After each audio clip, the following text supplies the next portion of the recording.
जी हां दोस्तों, देश भर के लाखों केंद्र सरकार के कर्मचारी पेंशन धारकों के लिए आज की 4 महत्वपूर्ण खबर निकलकर सामने आ चुकी है। तो आप सभी से पहले निवेदन है कि वीडियो को अपनी तरफ से लाइक कर दीजिएगा, क्योंकि आपका एक लाइक ही हमारी मेहनत का फल होता है। साथ ही अगर चैनल पर फर्स्ट टाइम विजिट किया तो नीचे ब्लैक कलर के बटन को दबाकर चैनल को सब्सक्राइब जरूर कर लीजिए, क्योंकि हम पेंशन की रिगार्डिंग जो भी विभाग से अपडेट निकलकर सामने आता है उसके ऊपर आपके लिए वीडियो लेकर आते हैं। साथ साथ आपको पेंशन की रिगार्डिंग कोई समस्या होती तो उसके ऊपर भी वीडियो लेकर आते हैं। आप सभी से निवेदन है कि वीडियो को लाइक और चैनल को सब्सक्राइब कर लीजिएगा। इस वीडियो के माध्यम से कौन सी 4 अपडेट हम आपको प्रोवाइड करने जा रहे हैं, चलिए जान लेते हैं। कर्मचारियों की सैलरी में 22,850 रुपये की बढ़ोतरी, वहीं पेंशनरों की पेंशन में 18,500 रुपये की बढ़ोतरी, सभी को मिलेगा फायदा, जानेंगे। साथ साथ आपको बताया कि अब 8वां वेतन आयोग पर हुआ सस्पेंस खत्म, होगा 8वां वेतन आयोग। जी हाँ दोस्तों, पूरी खबर कहाँ से निकलकर सामने आ रही है, बड़ी खुशखबरी देंगे आपको। पूरी जानकारी पूरी खबर के इस वीडियो के माध्यम से प्रोवाइड करेंगे। साथ साथ आपको बताएंगे साल 2000 से पहले रिटायर्ड हुए केंद्र सरकार के पेंशनधारकों की बड़ी पेंशन में मतभेद होगा खत्म, इसको लेकर क्या है नया अपडेट, बड़ी खबर आपको विस्तार से बताएंगे। साथ ही साथ लोकसभा चुनाव के चलते आचार संहिता 5 से 6 दिन में कभी भी लागू होने जा रही है। उससे पहले 18वां ईयर को लेकर क्या है बड़ा तोहफा, बड़ी अपडेट आपको बताएंगे। वीडियो के माध्यम से पूरी जानकारी प्रोवाइड की जाएगी। निवेदन है कि वीडियो को लाइक और चैनल को सब्सक्राइब जरूर कर लीजिए। तो चलिए दोस्तों, बिना देर न किए खबरों का सिलसिला शुरू कर देते हैं। केंद्र सरकार के कर्मचारी पेंशनों का महंगाई भत्ता 50% तक पहुंच चुका है। केंद्र सरकार के कर्मचारी को अब उनके महंगाई भत्ते में 4% की बढ़ोतरी मिल चुकी है। केंद्र सरकार के पेंशनभोगी के लिए कीमती में बढ़ोतरी की भरपाई के लिए महंगाई राहत डीआर में 4% की बढ़ोतरी की जा चुकी है। 7 मार्च 2024 को पीआईबी ने एक प्रेस नोट के मुताबिक महंगाई भत्ता डीए और महंगाई राहत डीआर दोनों के कारण सरकारी खजाने का संयुक्त रूप से सालाना 8,682.72 करोड़ का बोझ बढ़ेगा। इससे लगभग 49 लाख कर्मचारी और 70 लाख के आसपास पेंशनभोगियों को बड़ा फायदा पहुंचेगा। 12 मार्च 2024 को वित्त मंत्रालय द्वारा जारी ज्ञापन ऑफिस मेमोरेंडम के मुताबिक बेसिक सैलरी में वृद्धि को लेकर यहाँ पर 6 बातें कही गई हैं। ये 6 बातें सभी को जानना काफी महत्वपूर्ण है। तो चलिए जान लेते हैं बेसिक सैलरी कितनी बढ़ेगी। 1 जनवरी 2024 से केंद्र सरकार के कर्मचारी के लिए महंगाई भत्ता दरें मूल वेतन की के 46% से बढ़कर 50% हो गई है। बेसिक सैलरी में क्या है, संशोधित वेतन के में मूल वेतन का शब्द का अर्थ सरकार द्वारा स्वीकृत 7वें वेतन आयोग की सिफारिशों के मुताबिक वेतन मैट्रिक्स में निर्धारित 70 पर लिया गया वेतन है। लेकिन इसमें कार्य ज्ञापन के अनुसार किसी अन्य प्रकार के वेतन जैसे को विशेष वेतन आदि शामिल नहीं है। डीए अलग से बना रहेगा। महंगाई भत्ता परिश्रम दायरे में वेतन के रूप में नहीं माना जाएगा। विस्तरों के संबंधित मुताबिक महंगाई भत्ते के कारण 50 पैसे और उससे अधिक के पार्ट को भुगतान को अलग उच्च रूप में प्रणय किया जाएगा। 50 पैसे से कम होने पर उसको नजरअंदाज कर दिया जाएगा। बकाया और भुगतान भत्ते की बकाया राशि का भुगतान मार्च 2024 के वेतन में वितरित की गई तारीख से पहले नहीं किया जाएगा।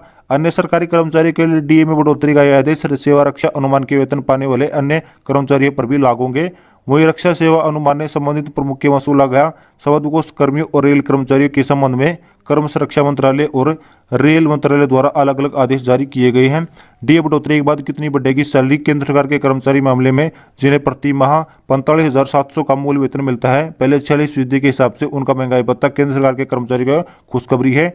डीए 50% तक पहुंच गया। 7वें वेतन आयोग की सिफारिशों के अनुसार डीए 50% तक पहुंचने पर कुछ अन्य भत्ते और वेतन के घटक भी बढ़ चुके हैं, जिससे केंद्र सरकार के कर्मचारी पेंशन को बड़ा उछाल आ सकता है। क्या होता है जब डीए 50% तक पहुंच जाता है, 11वें भत्ते बढ़ाए जाते हैं जो बढ़े हुए जाएंगे। चलिए जान लेते हैं कौन से भत्ते हैं जो केंद्र सरकार के कर्मचारी के लिए बढ़े हैं।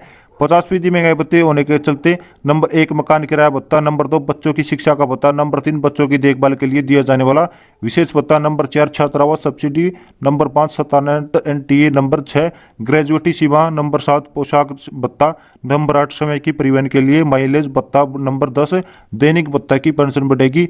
मान लीजिए कि अगर केंद्र सरकार के किसी पेंशनर की प्रति माह 61 रुपये के मूल वेतन मिलती है और 46% डीआर का वेतन 61,600 मिलता है, तो उसे में उसका डीआर 50% तक बढ़ जाएगा।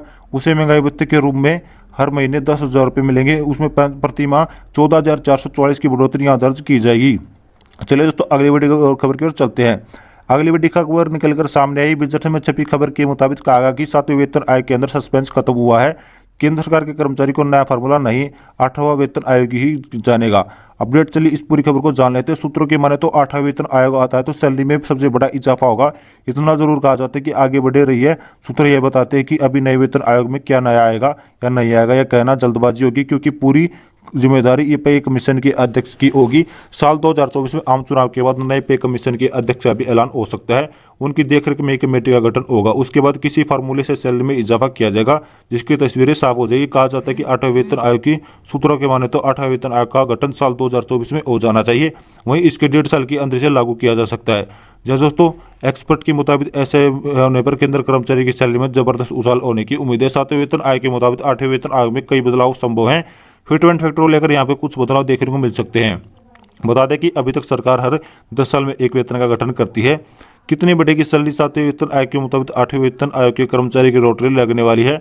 अगर सब कुछ ठीक रहा तो कर्मचारी की सैलरी में सबसे बड़ा उछाल होने की उम्मीद है।